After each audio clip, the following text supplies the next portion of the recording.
Hello, Jordan and Sunshine.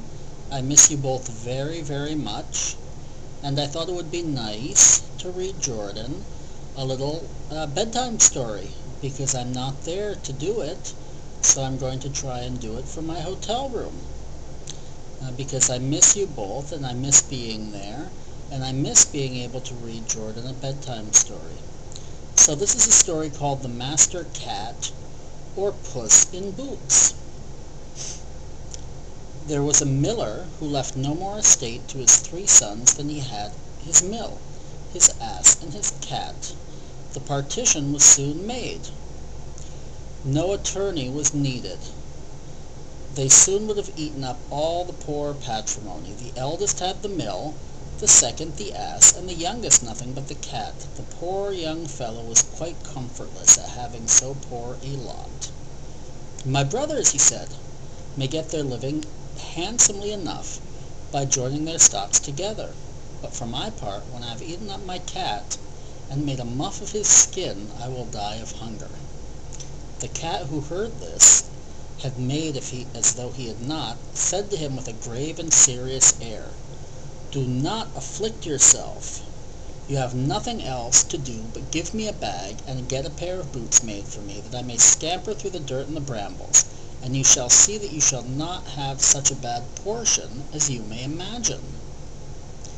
The cat's master did not build very much upon what he said. He had often seen him play a great deal many cunning tricks to catch rats and mice, as when he used to hang by his heels or hide himself in the grain and make as if he were dead, so that he did not altogether despair of his affording him some help in his miserable condition. When the cat had what he asked for, he booted himself up very handsomely, and putting his bag about his neck, he held the strings fit in his 2 forepaws and went into a warren where there was a great abundance of rabbits. He put bran and sow thistle into his bag, and stretching out at length as if he were dead, he waited for the young rabbits, not yet acquainted with his deceits, to come and rummage his bag for what he put into it. Soon after he lay down, he got what he wanted. A rash and foolish young rabbit jumped into his bag, and Mr. Puss immediately drew the strings of the bag closed, took him and killed him. Proud of his prey, he went to the palace and asked to speak with the king. He was shown upstairs into the king's apartment, and while making a low bow and being very respectful, he said to the king, "I have brought you a rabbit, which my lord the Marquis of Carabas has commanded me to present to your majesty from him." "Tell thy master," said the king, "that I thank him, and that he does me a great deal of pleasure." Another time he went and hid himself among some standing corn, holding still his bag open, and when a brace of partridges ran into it, he drew the strings and so caught them both. He went and made a present of these to the king, as he had done before with the rabbit which he took in the warren. The king, in a like manner, received the partridges with great pleasure, and ordered him some money. The cat continued for 2 or 3 months thus to carry his majesty, the king, from time to time, game of his master's taking. One day in particular, when he knew for certain that he was to take the air along the riverside with his daughter, the most beautiful princess in the world, he said to his master, "If you will follow my advice, your fortune is made. You have nothing else to do but go and wash yourself in the river. In that part I shall show you, and leave the rest to me." The Marquis of Carabas did what the cat advised him to, without knowing why or wherefore. While he was washing, the king passed by, and the cat began to cry out, "Help, help! My lord Marquis of Carabas is going to be drowned." At this noise the king put his head out of his coach window, and finding it was the cat who had so often brought him such good game, he commanded his guards to run immediately to the assistance of his lordship, the Marquis of Carabas. When they were drawing the poor Marquis out of the river, the cat came up to the coach and told the king that while his master was watching, There had come by some thieves, and they took his clothing. The cunning cat had hidden the real clothing under a great stone. The king immediately commanded the officer of his wardrobe to run and fetch one of his best suits for the Lord Marquis of Carabas. The king caressed him after a very extraordinary manner, and as the fine clothes he had given him extremely set off his good looks, the king's daughter took a secret inclination to him. She liked the miller's son, the Marquis. And the Marquis of Carabas had no sooner cast 2 or 3 respectful and somewhat tender glances, but she fell in love with him too. The king would have him in his coach. The king took him into his coach and took him for a ride. The cat was quite overjoyed to see his project begin to succeed. Good people.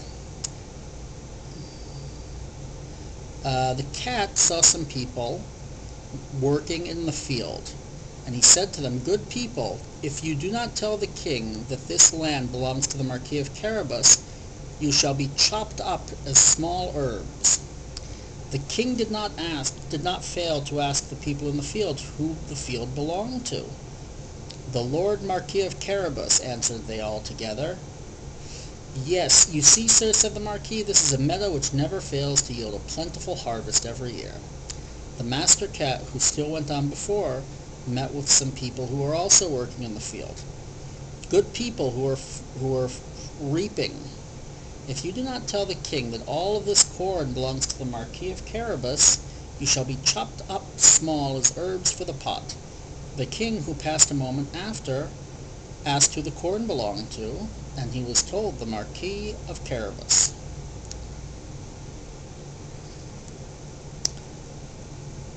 Puss in Boots came at last to a stately castle, the master of which was an ogre.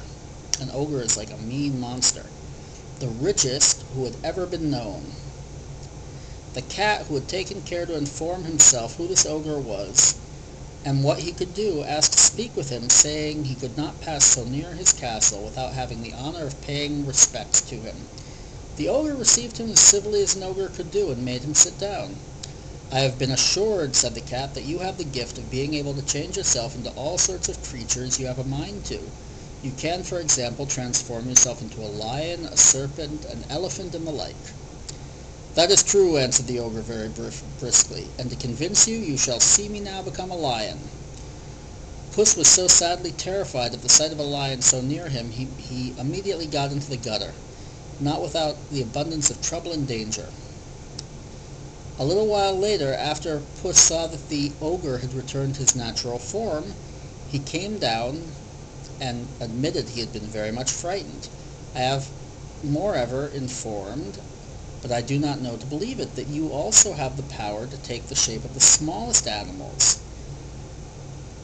For example, to change yourself into a rat or a mouse. But I guess this is really impossible." "Impossible?" cried the ogre. "Of course I can change myself into a mouse." At that same time he changed himself into a mouse and began to run around the floor.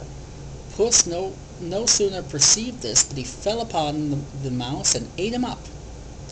Meanwhile the king, who saw as he passed this fine castle of the ogres, had a mind to go to it. Puss, who had heard the noise of the Majesty's coach running over the drawbridge, ran out and said to the king, "Your Majesty is quite welcome at the castle of my Lord Marquis of Carabas."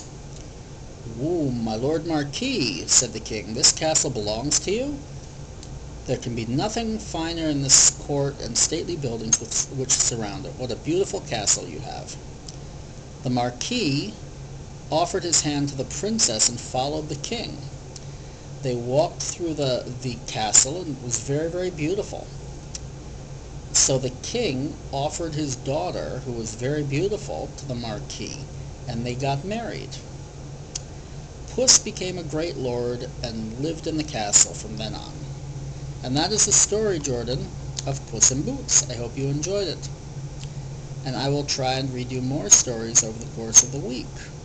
Okay? I love you very much, and good night.